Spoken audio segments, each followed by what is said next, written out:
the Associated Press, and we're going to talk this evening about President Obama's second term, the midterm elections, and the hopes for his agenda after those elections happen. Let me introduce the reporters who are here with me. Kathleen Hennessey is the White House correspondent for the Los Angeles Times, the Chicago Tribune, and the 6 other newspapers that are part of the Tribune's Washington bureau. Sam Stein is the chief political editor and White House correspondent for the Huffington Post. He's been with Huffington Post, I think, since the bureau was set up here in 2007. Yeah. Julie Pace is the White House correspondent for the Associated Press, based here in Washington. She has been at the White House since covering the 2008 election and previously worked overseas for various news organizations. And Matt Lee is AP's diplomatic correspondent, covers the State Department, has covered the State Department for various news agencies since 1999, if I'm right, and been to over 100 countries and traveled with secretaries of state through all that period of time. So I thought how we would organize this evening.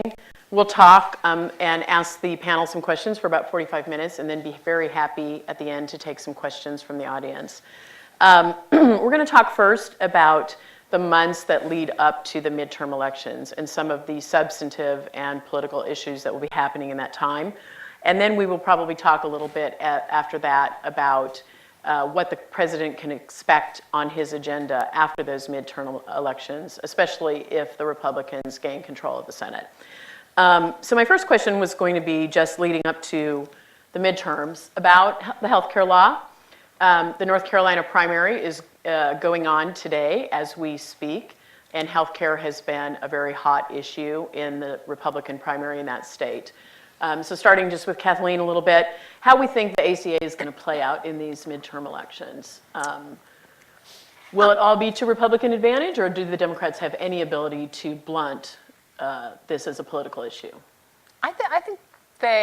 I think they do have some ability to blunt. I mean, obviously, in midterm elections, this depends a lot on what district you're in and what state you're in. It's going to play really differently in North Carolina or Iowa or some of these other places. But I think, at least since I cover the White House, I can sort of describe what the White House thinks of this issue, which is that they're desperately hoping that they are showing a way that that you can campaign and defend the ACA, at least blunt its sort of negative impacts, move past the sort of the healthcare.gov disaster, and pin the Republicans as sort of looking as kind of harping on one note and not having any other sort of messages. And I think that's what they're hoping. The Republicans will sort of overplay this and look like they're missing the boat on jobs and the economy and all these other things that the White House wants to focus on. Sam, you had a really interesting story sometime in the last couple of weeks about how, and obviously the Senate is the main political game this fall, but how House GOP members, even as they say publicly that they are totally opposed to Obamacare, are sometimes a little bit more ambiguous about parts of that law on their websites and when they talk to you. Can you talk about that just a little bit? Yeah, sure. My colleague Sabrina Siddiqui and I decided to, torture ourselves by going through 230 websites to see exactly how the messaging was on the Affordable Care Act. This is just House Republican websites. We had done the same for Democrats as well. And it was very interesting what we found. I mean, the vast majority of websites are predominantly replace and repeal, repeal and replace, I should say, message. But if you go a little bit beneath the surface, it's a bit muddied. So a lot of people say we need to repeal and replace this law, and we need to pass laws that don't no longer discriminate against people with pre-existing conditions, allow kids up to 26 to be on their parents' health care plans, and lifetime cap, all the things that the ACA, all the good parts of the ACA. And so, you get the sense that Republicans themselves realize that it's not a black and white paradigm as it was maybe a couple months ago when the website was such a disaster and the law was so botched. And that there are elements of the law that they would like to associate themselves with. But I'm just of the mindset that there's no way to judge this on a national scale. Some races, Obamacare will play very well for Democrats. Others will be terrible. Right now, there's a super PAC running ads in the West Virginia House race that are pro-Obamacare ads. And it looks basically at how black lung can be covered under the healthcare law, and there's no caps and all that stuff. And so in different races, it's going to be a different politics. I think predominantly will be against the Democrats, but it's not going to be universally against the Democrats. Julie, do they feel at the White House any more sense of confidence at all about how the healthcare law may play out for them since the sign-up period ended, which was clearly a little bit of a boost in the arm for the law? Sure. But Sam is right. In many of these races, it's still a drag, obviously. Absolutely. I mean, they certainly feel better than they did in October, when things were pretty grim there, and they were the first to admit that it was pretty grim. So they met their target in terms of sign up. Over 8 million people have signed up for the law. But they will admit that the public's view of the law is really unlikely to change as long as Barack Obama is president. He's so closely associated with it. The politics of the law are so closely associated with the actual benefits of it. So they basically admit that as long as he's in the Oval Office, they don't expect poll numbers to change much on it. They want Democrats who want to run on this law to run on it. But they're certainly not going to go to a Mary Landrieu or Mark Pryor. These are Democrats who are in really tough states and really tough re-election campaigns and say, you have to run on this. They would rather have them back away from it if it means that they could hold their seats and have a Democratic majority in the Senate, rather than have them be martyrs for the law over the next couple of months. Right. And we get these weird situations where the Democratic incumbent in North Carolina is actually criticizing her potential opponent for supporting, supposedly supporting the law, even as she actually did support the law. So obviously very complex politics. So on another issue that's going to be hot in Washington between now and the midterms, Benghazi, where this week the House is likely to vote to set up a select committee to investigate Benghazi. I thought it would make sense for us to talk about both the substance of what the investigation is going to be looking at, and then obviously the politics, which are very raw around this topic. Matt, would you just kind of walk us through a little bit what the actual substantive issue that these investigations will be looking at? Well, the side, I guess. well, first, let me just start by saying one of the nice things about my job is that I don't really have to get into the nitty-gritty of House and Senate races and politics. And then when I do, it's going to, it's the whole getting dragged kicking and screaming into a political fight that, has some real ramifications here for not only for the race, for the midterms, but also for Obama, and obviously also for Hillary Clinton, should she decide to become a candidate. What I think, I don't know, I mean, how much, what people don't know about what's going on the Hill, what's going on in Congress about what the issue is here, but I think pretty much, I think, or unless maybe I'm totally consumed with this, and so I think just assume that everyone understands it. But the Republican claim is that the White House presented a false narrative of what happened in order to help the president win the election, and that they lied and then engaged in a cover-up to try to keep that from coming out. And the other side of it is that no, they didn't. They were everything that they said was on the best knowledge that they had at the time. And there is no cover-up. This is a waste of time and money, and they just wish it would go away. Well, the reality is it's not going away. The White House and the State Department and the intel community would like to paint every single person demanding answers about Benghazi as this unreasonable fringe. They are not all the unreasonable fringe. There are some legitimate questions that need to be answered, and the White House, frankly, has handled this whole thing really, really badly. The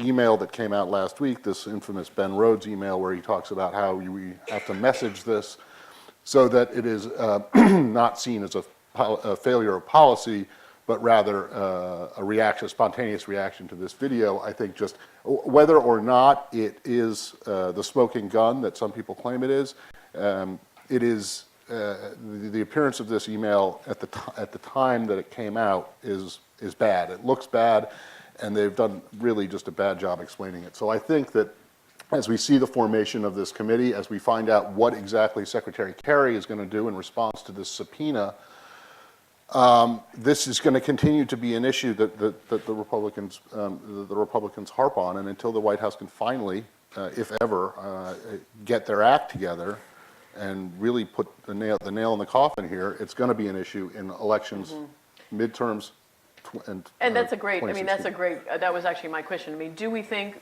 Julie and Kathleen, you might both weigh in on this, do we think that there is any political impact on the midterm elections in Benghazi? Is the White House worried about that at all, or is this all a Hillary Clinton 2016 issue? Well, I think the overarching narrative here is more focused on Hillary Clinton, but if you look at somebody like Lindsey Graham, who's running for re-election in South Carolina, this is an issue he raises money on, and he raises a lot of money on this, and he's facing Tea Party challengers, so if he can keep this issue in the spotlight, which he is, he feels like this has a positive impact. But it's similar to healthcare, where it is almost a race by race matter. You know, what works for Lindsey Graham isn't necessarily going to work for another Republican. But just when you look at the White House in a midterm election year, just the mere fact that they may have to be dealing with a select committee, having possibly officials subpoenaed, having to put forward more emails, is just a distraction that they don't want to have in an election year. And what is their strategy to deal with that? Do we have a sense from the White House as to, is it going to be what it's looked like the last week, or are they going to be more assertive? Strategy is probably a strong word. I don't know that it's they have a strategy. My feeling was the way that they always handled Benghazi was they sort of let it be the fringe, and they maintained they never worried about Benghazi. When there was the sort of bubble of scandals, and there was the IRS and a few other things, that Benghazi was the one that they felt like they really just did not ever think would get traction, and was not. And that might explain some of what Matt was talking about emails not coming out all at the same time.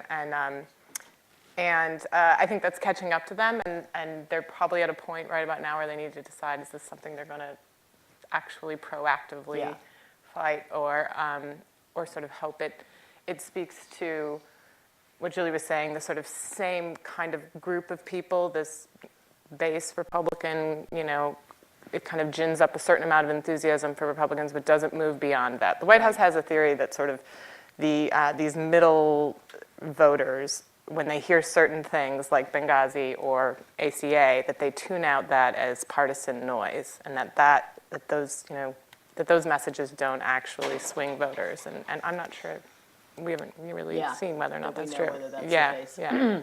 So then one of the other issues that obviously sits unresolved before the midterms and perhaps after the midterms is immigration.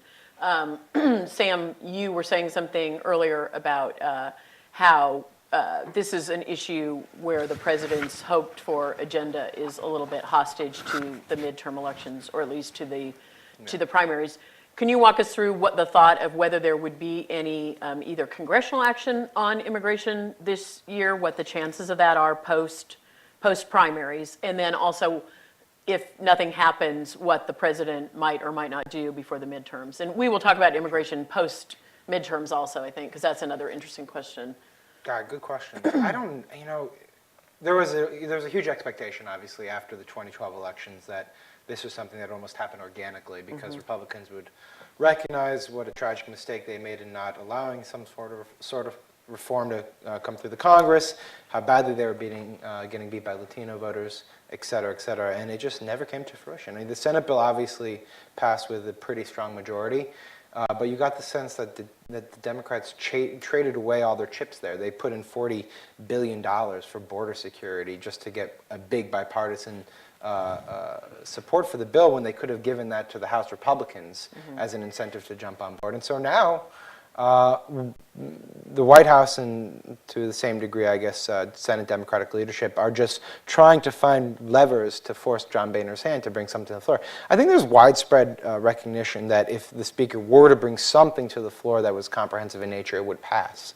The question is, how do you get him to bring something to the floor? And the theory has been for a while now that if you just get past these primaries in May, a lot of congressional Republicans, House Republicans will feel liberated and will be fine and comfortable voting for this bill. I've thought that for a little bit. Our immigration reporter, Elise Foley, keeps reminding me not to be so hopelessly idealistic about the prospects of this bill.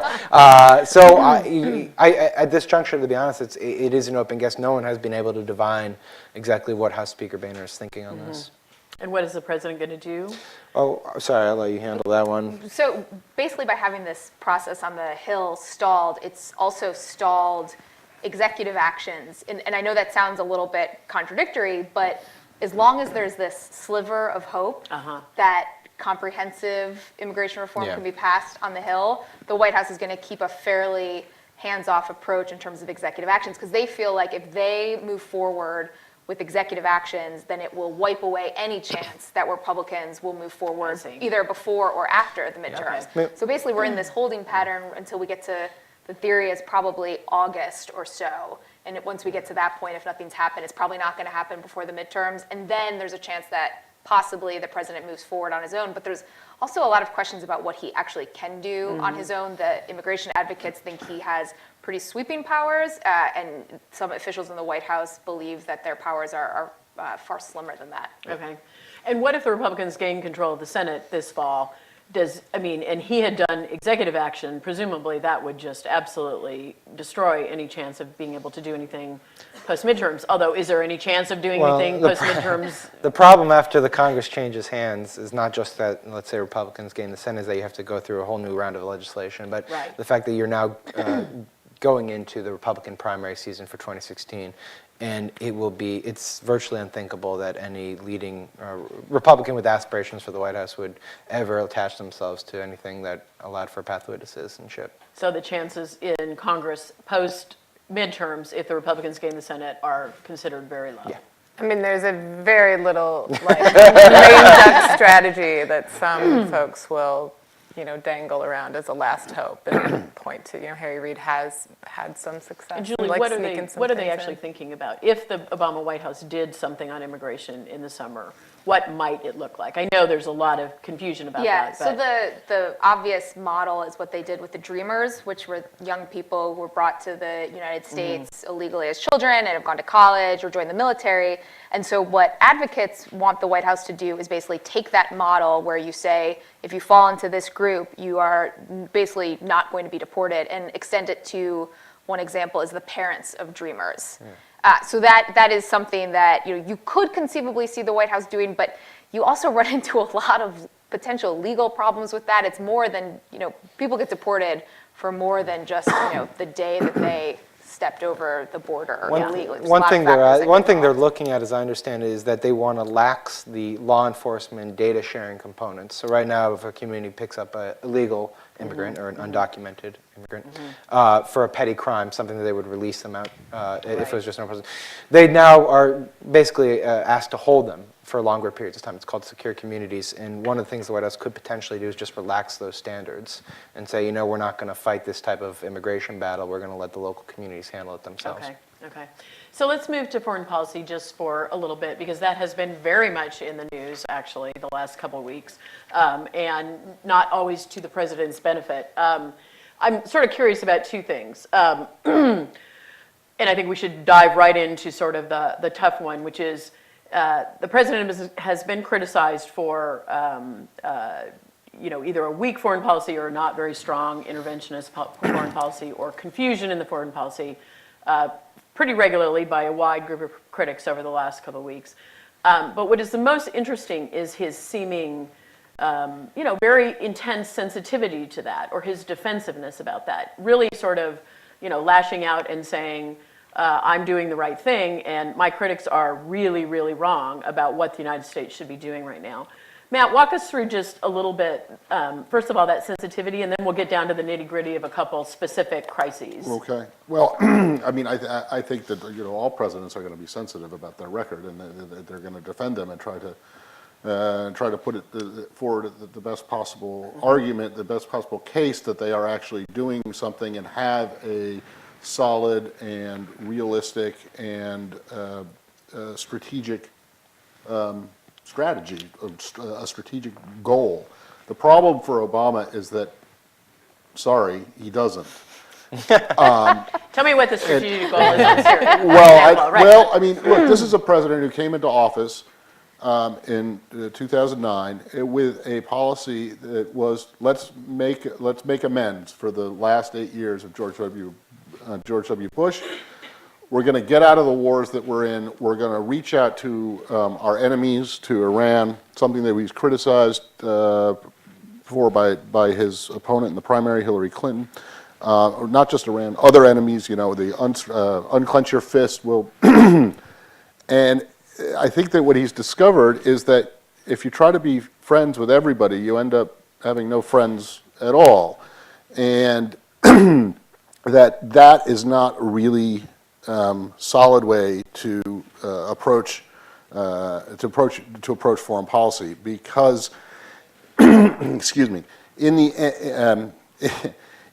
end, you're confronted. Every president is going to be confronted by a multitude of crises, and if you don't have some kind of single vision point out there which is going to guide you, you're going to end up doing what this president has been forced to do, not entirely out of his own fault, but playing whack-a-mole essentially with the various fires all over the planet, and we can go into those individually. So I think that a lot of the criticism of the president's foreign policy is valid, and I don't think that of course he's going to get upset about it and get testy and and say you're wrong. I actually do have a coherent policy here. He said that assertively, very strongly. Right. There is a. It's very hard to see what that is. But the United States, the public in the United States right now is in fact very anti-interventionist. Are we sure that the president isn't actually, maybe doing what the American public wants him to do on foreign policy? I think he thinks he does. I think he thinks he is. I think he believes that it was his job to sort of come in and end these two wars and heal and recover from the 10 years of war footing, as he take the U.S. off of war footing, and that there is no public support for intervention in Syria and Ukraine and all other places, and that this is sort of his role. And I also think that it's sort of part of how he viewed his presidency and his identity, especially coming into his second term. He really, after the Osama bin Laden raid, other things, they felt really confident of their foreign policy sort of standing and approval rating too. And I think it is rattling a little and unsettling within the White House to all of a sudden feel on the defense on that front, and that's what we're seeing. The criticism strikes them as sort of more intense because they weren't getting it at first. Is that what you?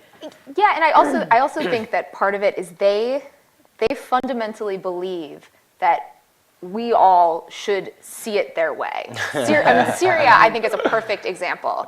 They look at Syria and they say, so you're saying you would rather have had us launch a military strike and risk the possibility of a long-term conflict in the Middle East again, rather than me saying, hey, I changed my mind and I came up with this better option. Like, you would actually have preferred a Middle East war? And they don't necessarily understand why this has become such an issue and why this has trailed him. And they say, look at what's actually happened. We have this chemical weapons deal. We're actually taking chemical weapons out of Syria. The counter argument to that is always, yes, but there's this civil war that happens to still be raging and causing a lot of instability in the region. And they also, the thing that bothers them the most is when people draw a line between his decision-making in Syria and basically any other foreign policy decision. Yeah. So you apply how he looked in Syria to what is happening in Russia and Ukraine, well, you got to look. for The example. other very strong example of this is with Egypt.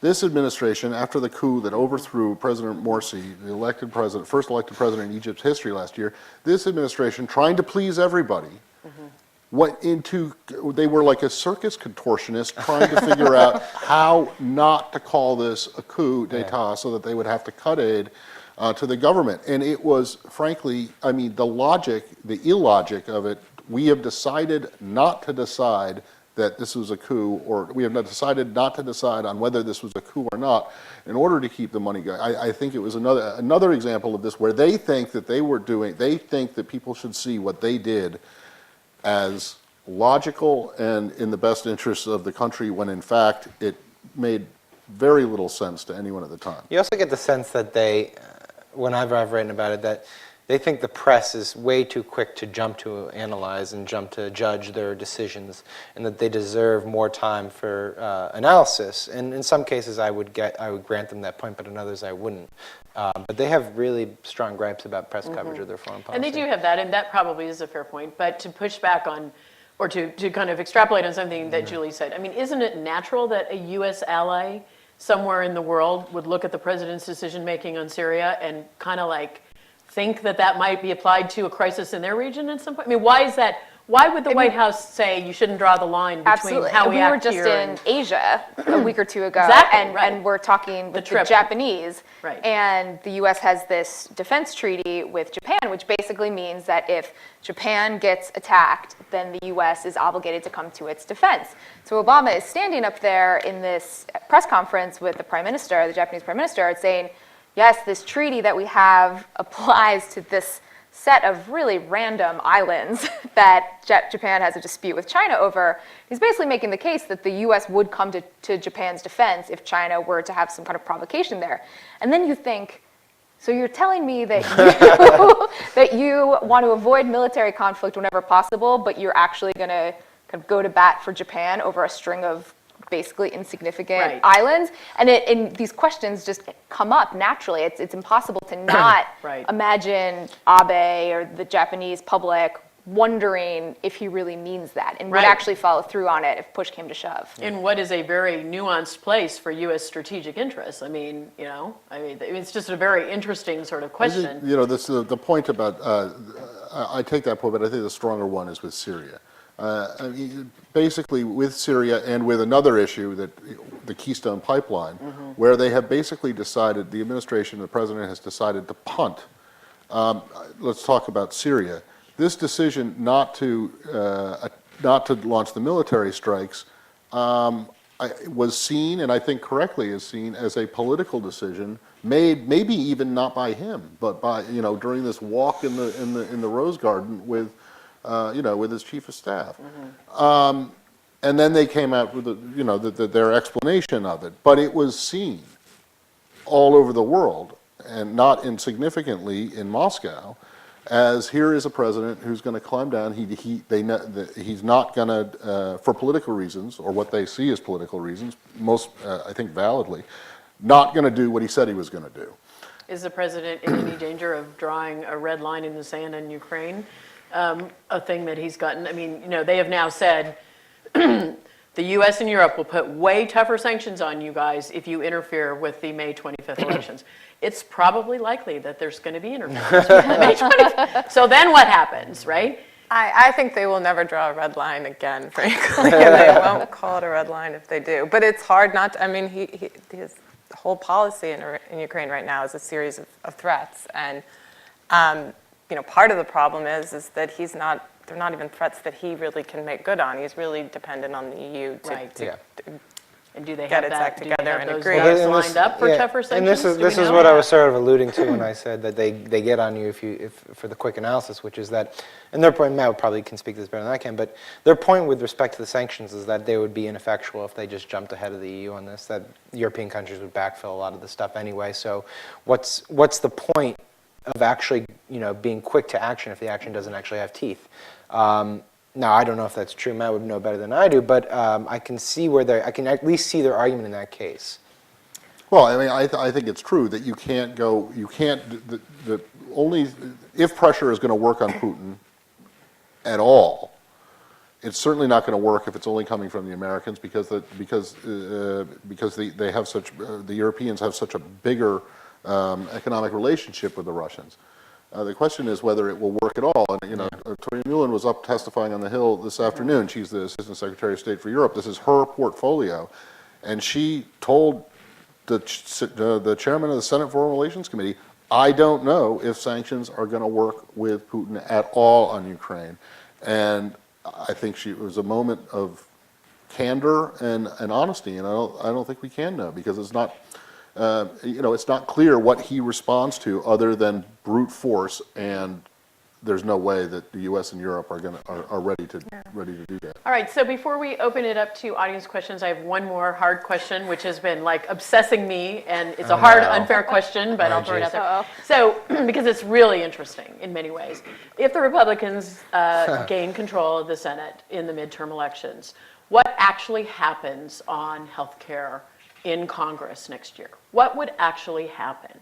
So the House of Representatives, let's presume, would stay controlled by the Republicans. if the Senate was gained by the Republicans, you would have 2 houses of Congress, all of them on record that they would try to repeal the president's health care law. But would it actually happen? Could the Senate do that? Would they want to do that under a new, Sam, you want to take the first one? Make me answer this. Sam? Trying to game And this we'll stipulate that no one knows, so this is Yeah, so for a fun parlor for the game. people videoing, if I'm terribly wrong, I'm going to be Don't terribly tweet wrong. this. Yeah, don't 6 remind me, okay? Under this situation, you have a Senate run by a very small Republican majority, right? Let's say 51 votes. You have a few senators who are up for re-election in 2016 from traditionally Democratic states where the health care law may be working fairly well, who've already been on record saying, well, maybe this whole repeal and replace thing is an idea, maybe we should just reform it. So you still have a difficult time getting a repeal bill through the Senate in that situation. And even if you were to get a repeal bill through the Senate, the president would veto it in 2 seconds because he's got nothing else to be a president for at this juncture. So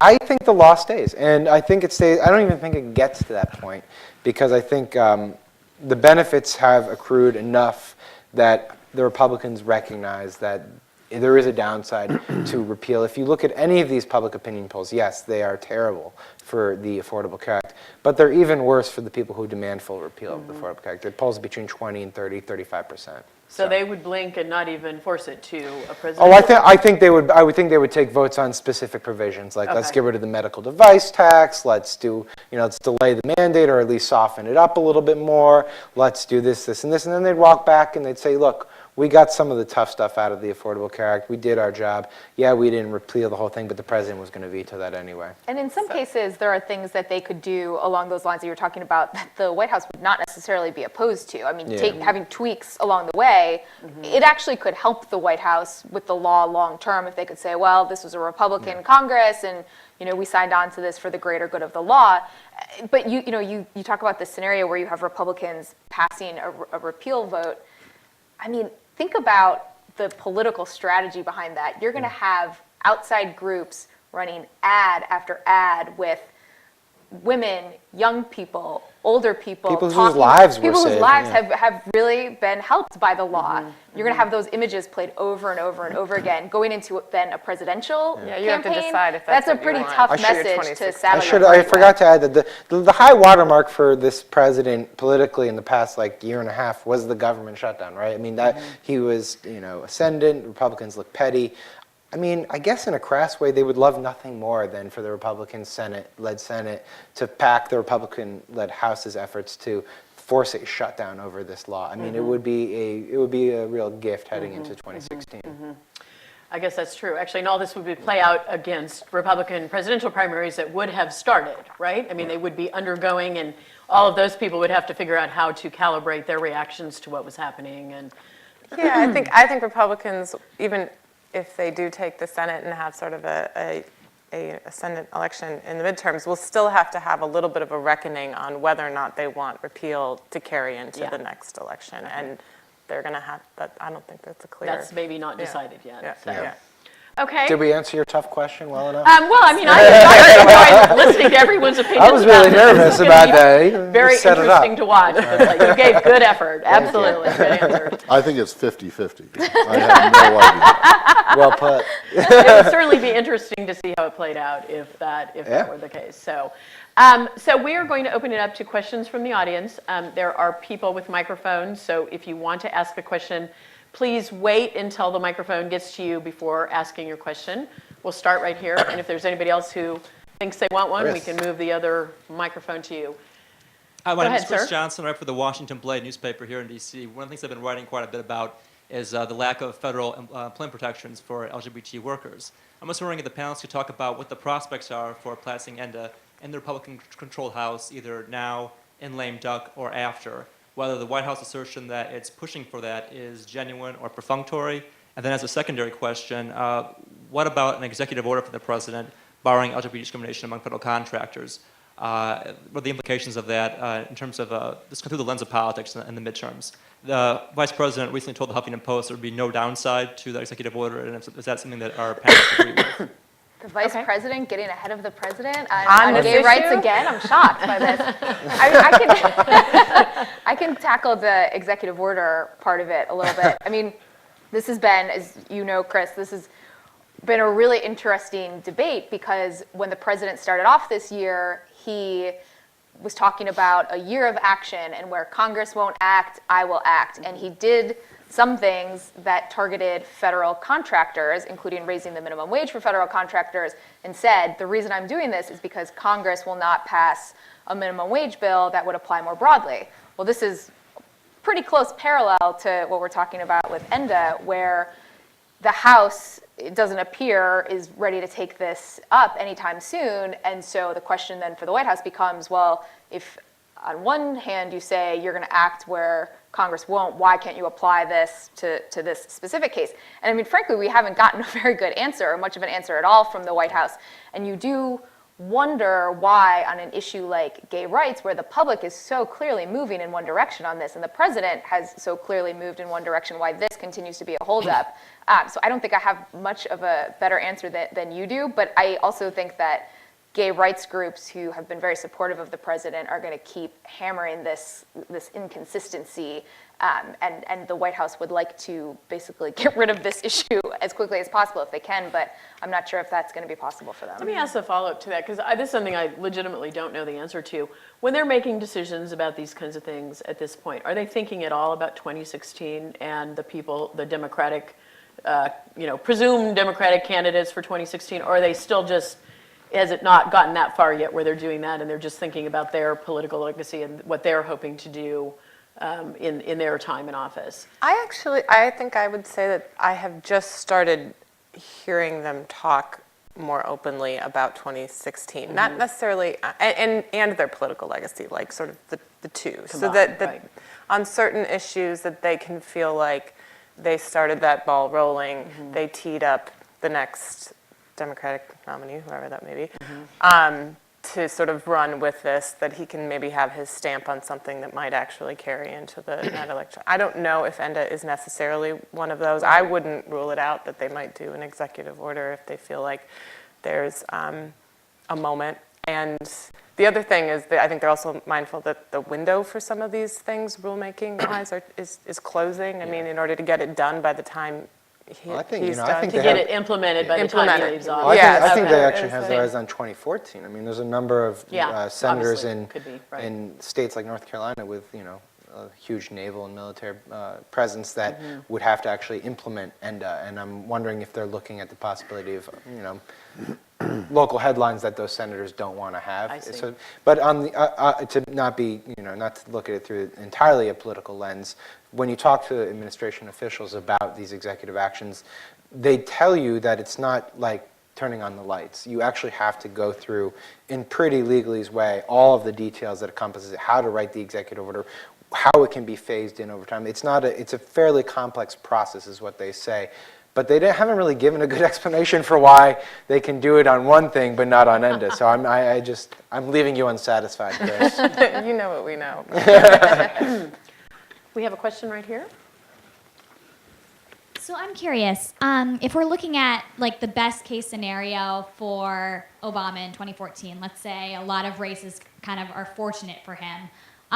In the last few years of his presidency, is it possible for us to see him kind of become an activist president again, or is it really, do we foresee him kind of consolidating what he's achieved already and kind of paving the way for 2016 for perhaps the next? What do you mean by activist president? I mean, do we see him having a lot more high points, maybe introducing kind of more landmark legislation like the ACA in his last 2 years, or do we see that really not being a possibility, even if In other things words, in as 2014 good of conditions as he could hope for, Yeah. how much could he accomplish or what would he focus on? And broaden this out also to ask about like the things that the Attorney General has been focusing on, which are clearly, new initiatives that have come up in the last year that they clearly are trying to get some stuff done on in the last 2 years and things like that. I think the tough thing for Obama, even in the best case scenario, is that still almost certainly means a Republican-led House. So best case scenario is essentially status quo, and we've seen where that has led us over the last 4 years. So maybe, maybe he tries to make another run at immigration, and maybe Republicans say, we want to set ourselves up in 2016 to be in a better position with Hispanic voters. That's one probably far-fetched scenario, but it's possible. But I think even in the best case scenario, I don't think you're going to see a drastic shift in his approach to dealing with Congress, simply because he's going to be stymied in the House no matter what. I think in the best case scenario, you actually, there are some like sort of non-right and left issues, or, you know, non-partisan issues, cross-partisan issues, like sentencing reform, for instance, is something that you've heard people, as you know, from Eric Holder to Governor Rick Perry, both talk about the need for sentencing reform. That's one of those things that if this White House was a bit more adept at managing the legislative process, maybe they can, you could see them making a push there to do some sort of legacy type component and something that would actually matter, as opposed to just these sort of trivial back and forth. Is there any indication that in the final 2 years of his term they would be more adept at managing the legislative process? I mean, is there anything happening that we would know about on that line? Or I mean, no, not really. I guess you know, there are obviously institutional issues at play here. You know, there is the unprecedented use of the filibuster, a House Republican caucus that doesn't want to play ball in much of anything, does not want to be associated with this president in the slightest. You know, the fact that immigration reform did not happen is indicative of part of the institutional hurdles he faces. But at the same time, if you spend, you know, a few minutes on the Hill, you can talk to people who say, I don't really feel like they have a really good congressional outreach team at all. Well, outside of the legislative realm, there is still a chance for a very significant foreign policy success. It's not all, you know, bad news, and that's with Iran. Yeah. This is one of the, you know, 5 chainsaws that John Kerry was juggling, and one of them that hasn't yet dropped, like, and sliced his hand off, like the Middle East peace process. The Iran talks are still alive. They're meeting, I think, today and tomorrow, and expert level talks. There's another meeting next weekend. And if the president, who came into his second term to make the idea of making this a big push, authorizing the secret negotiations with the Iranians behind the scenes, if they can get that done, even over the objections of the Israelis and over the objections of people on the Hill, it will be. It may be the beginning of a fundamental shift in the U.S. relationship with Iran, and I think it could be his, you know, the defining foreign policy. and they are still intent on trying. And I mean, the motivation exactly, and it the hasn't. commitment It's is still alive. It hasn't blown up in his face like you know. So what's going to So for happen the after this time frame ends for the 6-month time frame ends? I mean, we have until July, right? I mean, this is the thing. It's one of those chainsaw. When they started the Middle East peace talks, it was a 9-month deal. Now we've got this 6-month deal. Well, the 9 months in the Middle East ran out, and the chainsaw fell, and we're on a pause now, time out. With Iran, we still got 2.5 more months to find out, and if it works, you know, fantastic. And he's got if it works and the Iranians actually comply with it, then he's got a very major foreign policy achievement. Do you sense that they know that and they need it even more than ever? I mean, is there a desperation? Are they willing to give up more? I mean, it's true that they are looking for some kind of. They're looking for a foreign policy success anywhere they can get it. Now, this happens to be one that they were looking for the last 2 years, and it's not dead yet. A lot of the other ones, I mean, I don't think there's any realistic chance that they're going to restart the Mideast peace talks and get a deal. If you look at what's happening in Syria, you know, more than 150,000 people have died. You know, this is not going well. Ukraine, you have a very real chance that the Russians were going to march in and you know, basically abscond, take over the eastern part of the country, which would have really serious bad implications for Europe and European stability and the entire transatlantic alliance, including the military alliance, NATO. So Iran is, let's see, it's a light at the end of the tunnel. The tunnel hasn't yet collapsed on them. Pretty hard light at the end of the tunnel. And the chainsaw that is the Middle East peace talks, that is, you know, in shatters on the ground, basically almost I mean, inconceivable. you know, I think a lot of people, Kerry's gotten a lot of criticism for this, from both sides, for trying to drag two parties that were not really interested in getting back together to to get them to, not just together, but to get them to reach an agreement within 9 months. You know, people, the Washington Post, others have said tilting at windmills. And I think that it's a really apt analogy, but I have said before, I think that in this case, Kerry pulled what I call the full Quixote, which is not only tilting at the windmills, but then losing to them. Because there was just really no one outside of the process itself gave it any real chance for success. He gave it the old college try. Do we have other questions from the audience? We would love to answer your persnickety questions, so please ask away. So looking forward to 2016, what happens if Hillary decides to run and then good old Joe decides he wants to run too? Is What that a happens big in bat? terms Is that of would that results, happen? or in terms of what Obama does? Do you think or? politically that's an This is a idea? panel in 2014, okay? Let me Let's get start the this first off election very out of the way. briefly for less than 30 seconds, because I covered Hillary Clinton for 4 years, but I as Secretary of State, but I have no interest in well, I have an interest, but I'm not going to get into the politics of what she does. Yeah, I think she'll run. You do? I do. I think that there is some, I think that there's some point to, what was this piece that I read the other day by Tina Mike Brown. Hirsch? Oh, Well, there was Tina Brown, and there was Brown. Michael Hirsch. The Who Benghazi wrote- industrial the complex? Benghazi Yeah, industrial yeah. complex. The Republicans are going to try to make her so disgusted that she won't refuse to run. Well, we had Monica today, right? What's that? We had Monica Lewinsky in her interview today. You know. She's, But to talk answer your about- anyway, question- I think she's going to. The indications I get, and they're very subtle, but I might as well relay them, is that if she decides to run, that Joe Biden, the vice president, will probably not run. And I think that's true basically of everyone except for a few people who do want to make a name for themselves.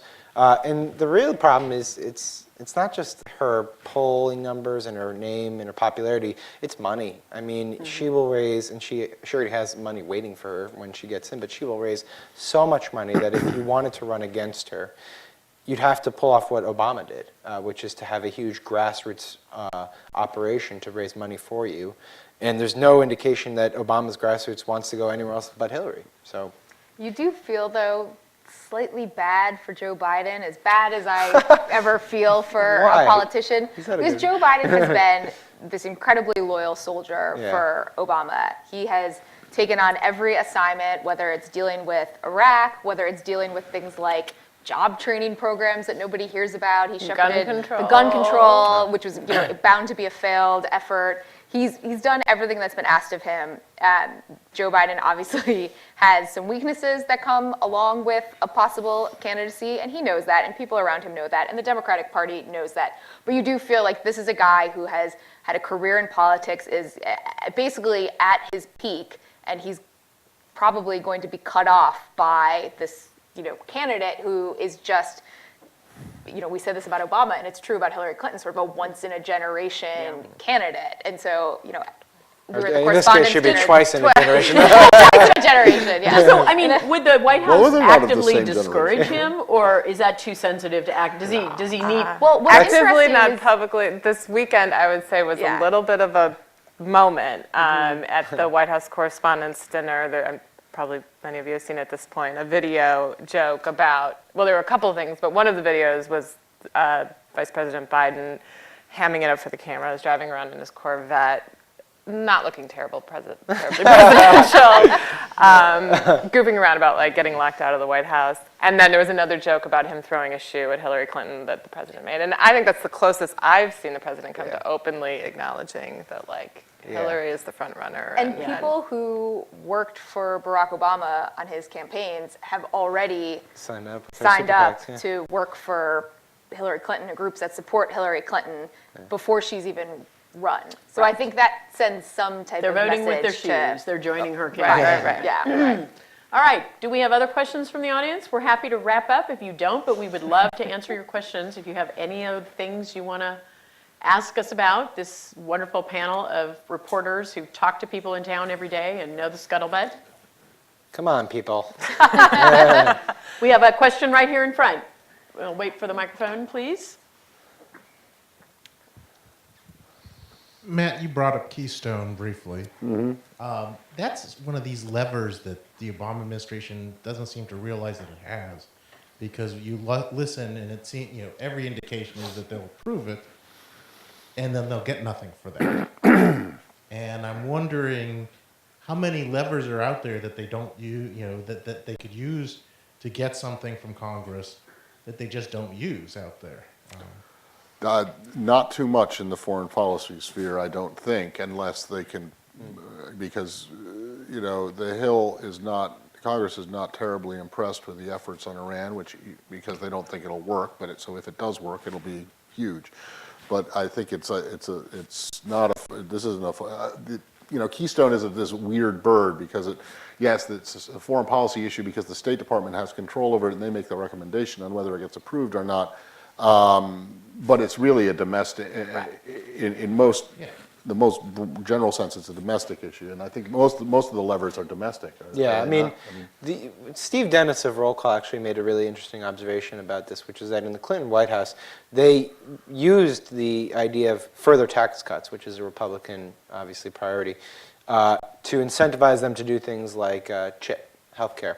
And this administration has been very reluctant to do something like that, in part because we went through a 2 or 3 year period where deficit reduction was so predominant as part of the conversation that you couldn't turn around and then pass an additional tax cut. But now that we've moved a little bit away from that, I wouldn't be surprised necessarily if they tried to attach some forms of tax cuts in different spheres as a way to get other priorities, other domestic priorities. And I would be shocked, I think it would be political malpractice, if they ultimately approve Keystone without getting something in exchange for it. That would be really dumb of them if they did that. And when does Keystone come to a head? Just whenever it makes the most sense? Yeah, I guess. Yeah, basically, I mean, we've had so many deadlines pushed off. Right. Now we're past the midterm Indefinite elections. postponement, I mean, right. you almost see this 24th. becoming a 2016 issue At this at this juncture. point, right? Pass it I off wouldn't be to surprised, Hillary or totally. whoever else Yeah. is going to be Are you running. hearing them ask for something in exchange? Am I personally hearing them ask? No.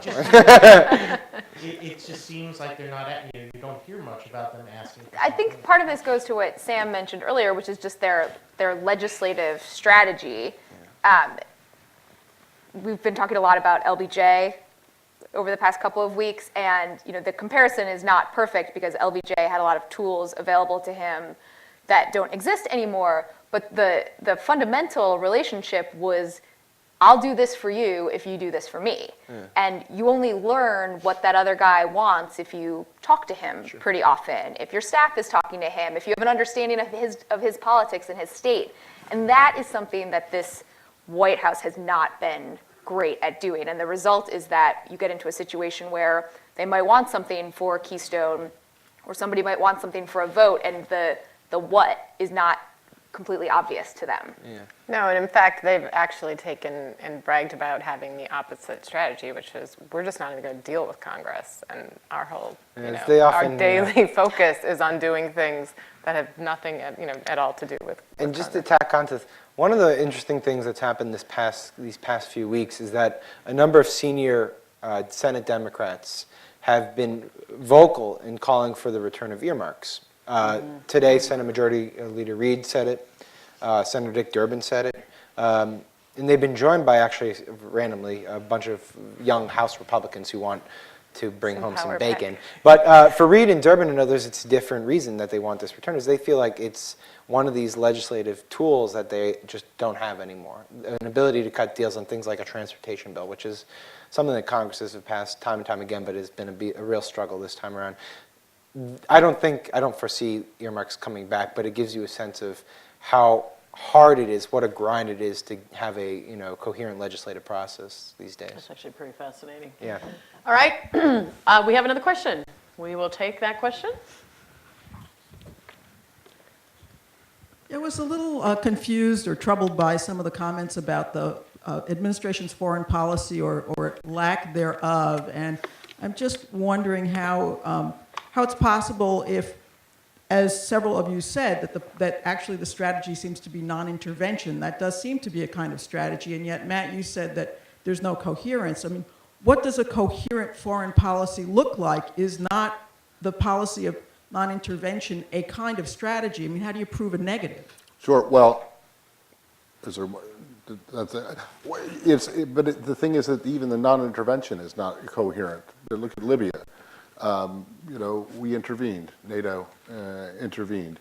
And one of the big arguments now is, did we intervene and then abandon it? Kind of like the analogy is not even close, but after supporting the Mujahideen in Afghanistan and driving the Soviets out, just leaving it alone, and look at the mess that Afghanistan became afterwards. So this president is not entirely non-interventionist. He has intervened. He has intervened in the past.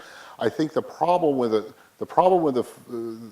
that I see in terms of the lack of coherence, it's not entirely his fault, because he's been confronted with these conflagrations in various different places.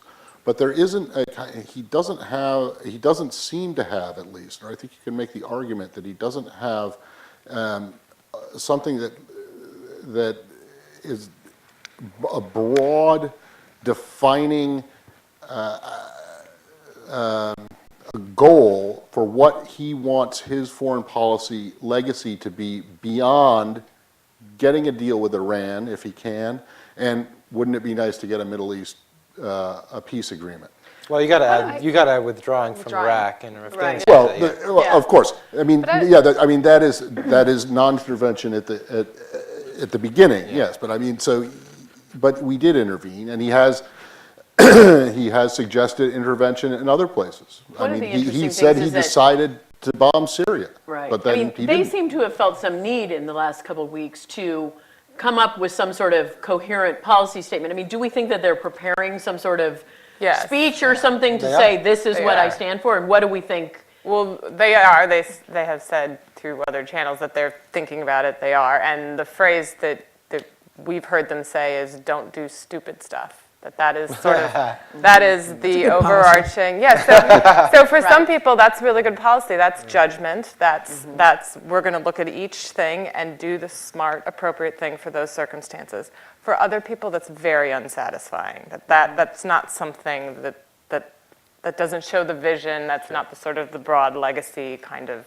So if he stands up and gives a formal speech, he's not going to say, don't do stupid stuff. He's going to say, what? Follow only strong U.S. strategic interests and do nothing else? I think if you have to say what his sort of anchoring philosophy is, it's do things that are in U.S. strategic interests. So that's something we hear a lot with Syria, where, again, he says, what would the U.S. strategic interest be in getting involved in the Syrian civil war?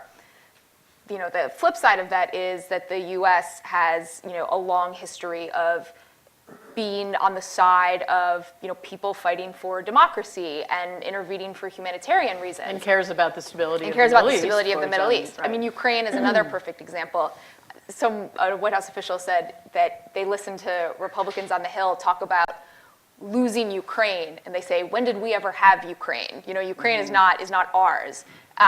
The U.S. does not see a ton of strategic interest in Ukraine itself, but as Matt said, you look just over to Europe a little bit, and they have a huge strategic interest, and those are our allies. So again, there's always this this sort of push and pull, but at the end of the day, he really looks at it as, what is my country's personal interest? And if he can't define that clearly, I don't think he sides on You do wonder if some of the conversation circles around the idea that there was basically a decade of a very aggressive interventionist foreign policy, and everyone is kind of, almost feels like there's a vacuum when that went away. So then what's the answer? I think the fair criticism is that they haven't done a very good job necessarily of asserting, in the absence of an interventionist foreign policy, what is our foreign policy? What is it? I mean, that's a fair question, I think, at this point in time. They would argue, and he is giving a speech at West Point, I believe, for the graduation ceremony. I'm sure they'll all together. They would argue, I guess, that it's prudence, right? That you don't want to overextend yourself or risk something like Iraq. Which is a version of don't do stupid stuff and strategic. No, I know, but I'm with Matt a little bit on this, which is that you look back, you say, fine, if you're prudent, that's fine, but this does seem to be a bit of whack-a-mole. And Syria is a great example. If you're going to go about bombing Syria, do it. Don't bring the vote to the Congress and then have Congress reject your vote. If you want to, get tough with Putin, do it. Don't wait as he continues to encroach into eastern Ukraine and then say, we got to, toughen up these sanctions. So, Right. yes, prudent. But I will say, the irony, of course, is that if you have any foreign policy poll, disengagement or whatever you want to call it always polls more popular. No one wants to get into another war. People are happy getting out of Iraq and Afghanistan, but they still apparently want the president to manage world affairs while not being engaged in world affairs. That is interesting. Yeah. But That is an the other thing interesting about this, though, thing. is that the non-interventionist thing. I don't know about the speech. Is it going to be a repeat of the? I'm assuming it's the same speech because it usually is, right? But I mean, non-intervention. I mean, there are drone strikes every day Yeah. in Yemen and Pakistan. I mean, this is a president who went and when he accepted the Nobel Peace Prize said, look, we're going to Just fight wars. for our exactly. So I do agree that he is looking to say what is my country's interest in this specific area, this specific fire. Does it need to be put out, or can we let it burn?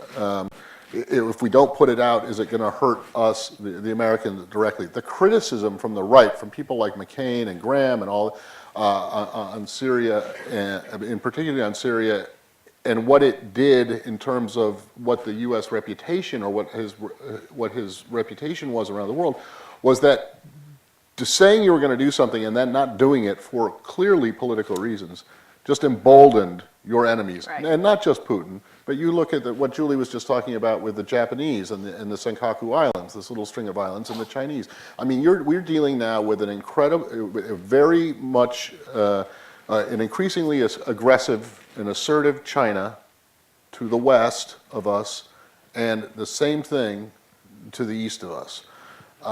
And I think that the argument the critics make has some merit, that by deciding to do something and then not doing it, you're emboldening them. And Well, that's Sam makes a the really good point, which is that there is the desire for a non-interventionist policy, but there's also a desire to really manage foreign affairs and world crises very well. And one of the questions that clearly Syria raised was whether they just managed it well. If they didn't want to intervene, then why did they do this and then swing back and do that, right? And I mean, that seems like a very legitimate question that clearly caused a lot of confusion and concern among people who depend on the United States. The weird part about overseas. Syria wasn't necessarily, it was not just that, was that when we decided to intervene in Libya, the president didn't put it to a vote in Congress. He just did it. And I get So that where's his, the consistency yes, where's in the the, policy? and I get that There's his, the concern about precedent. And Yeah, that sort yeah. of speaks to actually a theme, I think, in the Obama White House, is that sometimes they think like the rules don't, or they're writing the rules as they go along, Yeah. that he's sort of a first and he gets to kind of shape this new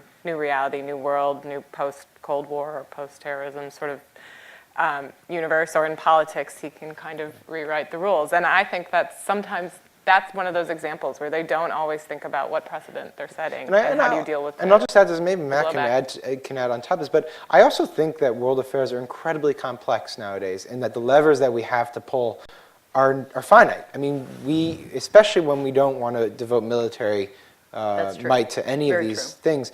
What do we have other than sanctions and shipping arms and diplomatic means? And these are complex problems that are different in many, many ways. Maybe I'm not that old, so I don't know if things were different back in the day. But I am. let me get to Let me tell you about what it was like back with Lindbergh and the America First. Totally true. If you have said you're not willing to do X, Y, and Z, and you're only willing to do this, then it makes it harder to manage. Right. I mean, so you mentioned the post-Cold War. I think we're in this period, and I've had arguments, extended arguments with people about this, debates, not arguments. But we're not in the post-Cold War. We're in the pre-post. The Cold War kind of went into hibernation in 1991 when the bear went into the cave and stayed there for a little while. And he's back out now, and he's hungry. And whether it's ideological or not communist, it doesn't matter that Comintern and the idea of worldwide communism is dead. It is still this struggle that is going on between two large countries. And I just think that, I'm sorry, I forgot the point that you had made. What was the point of it? Right. No, but it's funny. It's because Russia is clearly not as powerful as it was during the Cold War, but it's still an adversary, right? But still so here's my deal point, with, though. right. But what was the Cold War really? The Cold War, there were very few direct military bang-bang confrontations between the NATO and the Warsaw Pact, between the US and the Soviet Union. The closest we got was actually, it resulted in what you could argue a diplomatic result, which was the Cuban Missile Crisis. What was it? It was a propaganda and proxy wars in Africa, in Southeast Asia, in Latin America. And I would make the case that what do we have in Syria right now is a proxy war, and our guys, the opposition, are losing, and the Russians guy, Assad, is winning. What do we have in Ukraine? The same thing. Our guys, the Kiev government, are maybe not losing on the battlefield, but you have the Russians proxies, or maybe they're even less, they're not proxies at all, they are the Russians. I just think the similarities are Yeah, but with Syria, I mean, like, this is my point, is like with Syria, it might be a proxy war, but our guys, the rebels, do have some terrorist groups infiltrated in there, right? I mean, we are having trouble, our intelligence apparatus is having trouble determining exactly where to ship our arms. And it just strikes me that that's a component of our foreign policy that's much more dynamic than it probably was 10 years ago. Complexity, in Yeah. other Well- words, you're saying not as clean. Not cut as of a- clean cut, right, yeah. right. No, and it never is. Obviously, Yeah. some circumstances are completely Yeah. different. But there were Yeah. bad guys, there are bad, good guys in almost every fight. It just depends, there's Yeah. a gradation thing. As you can tell, this group of people is willing to talk all night if you want us to. So if there are other questions, please ask them. Otherwise, we're very happy to wrap up.